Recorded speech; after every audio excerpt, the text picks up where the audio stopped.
O transtorno opositivo desafiador, conhecido pela sigla TOD, é caracterizado por sintomas como comportamento agressivo e humor irritável em crianças e adolescentes. Em todo o país, jovens têm recebido laudos atestando a condição para serem apresentados nas escolas. Aqui na Câmara, o deputado Zé Haroldo Catedral, do PSD de Roraima, é um dos parlamentares interessados nesse tema. E para falar sobre esse assunto, ele é o nosso convidado no programa Palavra Aberta. Deputado, seja muito bem-vindo. Obrigado. Esses transtornos ainda são novidade na vida de muita gente. Acho que alguns educadores ainda se familiarizando com todas essas siglas, né? Sim. Hoje a gente vai tratar do transtorno opositivo desafiador. Como é que a gente pode separar, por exemplo, uma criança de temperamento forte ou uma criança, muitas vezes, com a postura assim, mais agressiva, de uma criança que realmente tem o TOD? O TOD, a gente consegue separar, por quê? Porque a criança que é diagnosticada com esse transtorno, ela possui uma reação exacerbada sobre aquele desafio, né? A oposição dela é uma oposição exacerbada, né? Então, é uma criança que ela fica, por exemplo, já vi casos em que a criança passa uma semana inteira comendo pipoca.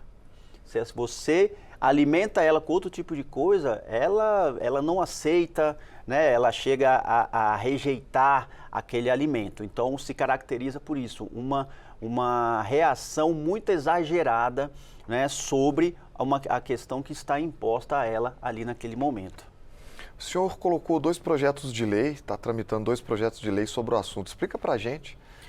São 2 projetos de lei, um que altera a lei do TDAH, né, faz a alteração o PL 3050, altera a lei do TDAH para o quê? Para incluir o TOD dentro do transtorno de déficit de atenção e hiperatividade. Isso vai fazer com que o TOD saia de um limbo jurídico, né, que ele passe a ser mais estudado e que passe a dar para essas famílias também um tratamento multidisciplinar adequado. Vai criar programas para o tratamento, da mesma maneira que é feita com o autismo, né, ou com o transtorno bipolar.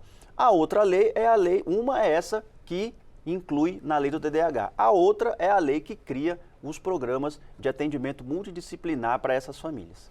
No início do programa eu falei que crianças em todo o país estão recebendo laudos e esses laudos estão sendo apresentados pelos pais nas escolas. Os educadores estão preparados para lidar com esse transtorno? É um transtorno, não é novo, mas é claro, está sendo separado, né? Geralmente, o TOD, ele vem junto com outras comorbidades, né? Ele vem junto com o TDAH, né? Ou junto com o TEA, que é o autismo, ou junto com o transtorno bipolar. Eu já conheci crianças, por exemplo, que eles tinham uma criança com síndrome de Down, diagnosticada com autismo, diagnosticada com TDAH e diagnosticada com o TOD.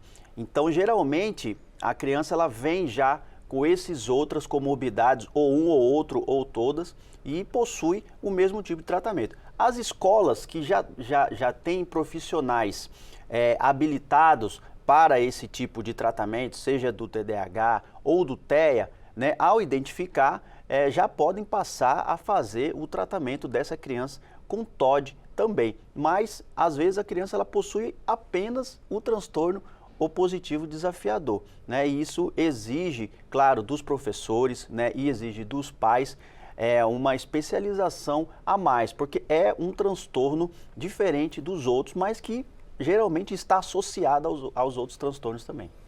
Antigamente não existia o diagnóstico do TOD e eu acredito que muitas crianças que possuíam o transtorno não tiveram a oportunidade de serem corretamente diagnosticadas, né? A gente ouvia coisas do tipo, a criança é muito nervosa, ela é muito birrenta, é muito custosa, né? E aí aquilo permanecia e cada família lidava com a forma que achava adequada, sem nenhum tipo de embasamento científico. E até hoje eu percebo que algumas famílias se recusam a fazer análises científicas sobre as posturas ou os possíveis transtornos das crianças. Um profissional, por exemplo, um professor que identifica uma situação dessa, como é que ele pode fazer para, de repente, tentar ajudar essa família? O TOD, assim como os outros transtornos, ele tem duas origens, né? Ou ele é neurobiológico, ou ele é causado pelo ambiente. Às vezes o ambiente em que a criança ou adolescente vive também pode despertar esse gatilho do TOD nessa criança ou nesse adolescente, né? O tratamento, claro, é um tratamento que envolve 3 etapas, né? Você tem o tratamento medicamentoso, você tem um tratamento de psicoterapia e também tem um tratamento que envolve ali o convívio escolar, né? O diagnóstico, né, em cima do TOD, ele realmente é uma coisa nova, é uma coisa que está sendo ainda investigada, né? Justamente por isso que nós estamos, né, criando projetos de lei para que a gente esteja incluindo aí o TOD, para que a medicina, para que os estudos medicamentosos, para que a nossa ciência também descubra mais como fazer para ajudar esses pais, esses professores. O pai que está, por exemplo, com a dúvida, eu não sei se meu filho tem, não tem, o ideal é ele levar num psiquiatra, num psicólogo, é uma questão multidisciplinar, só tem? Sim, é um tratamento multidisciplinar, né? Da mesma maneira que uma criança é diagnosticada com autismo, o TOD também, né? Ele deve passar por psicólogos, por psicoterapeutas, por fisioterapeutas que vão diagnosticar se aquela criança, justamente a separação, se ela é uma criança com personalidade forte ou se ela realmente está sofrendo ali com essa condição do TOD. Deputado, eu já fiz algumas outras entrevistas com vários deputados tratando de questões de transtornos, principalmente envolvendo crianças e adolescentes. Por que esse tema está tão em voga assim? Eu percebo que hoje eu acho que um dos principais assuntos aqui na Câmara dos Deputados é justamente esse, assim, transtornos Sim. em crianças e adolescentes. Por que isso está tão em voga? Os transtornos neuroatípicos. Eu acho que com o avanço da nossa medicina, com o avanço dos diagnósticos, né, a gente sempre fala assim, isso sempre existiu. A gente sempre teve esses transtornos rondando a nossa sociedade, mas antigamente não era diagnosticado, né? Hoje os estudos que se faz, hoje o cuidado que se tem, principalmente na primeira infância, né, faz com que nós começamos a observar que, olha, isso aqui não é uma birra.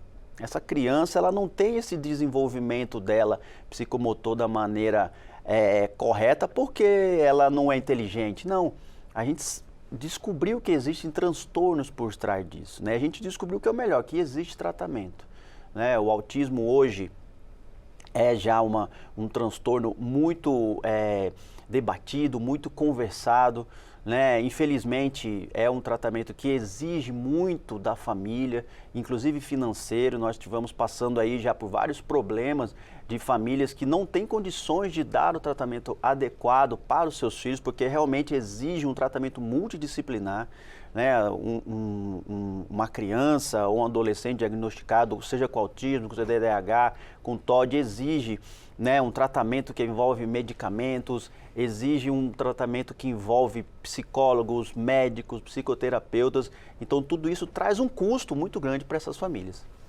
Deputado, o nosso programa está chegando ao final.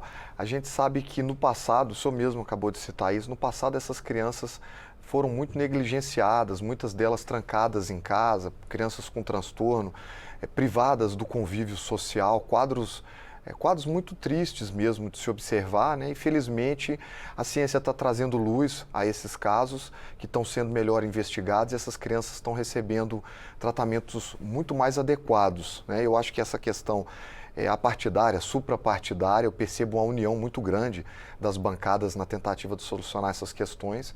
Então, desejo sorte ao senhor aí na tramitação dos 2 projetos e quando o senhor tiver uma posição favorável a eles, já como uma lei aprovada, que o senhor retorne aqui para a gente possa discutir os impactos positivos que isso pode trazer para a sociedade. Muito obrigado por participar do programa. Obrigado, eu que agradeço. Sobre essas 2 leis, nós entramos com um requerimento de urgência, já temos as assinaturas necessárias.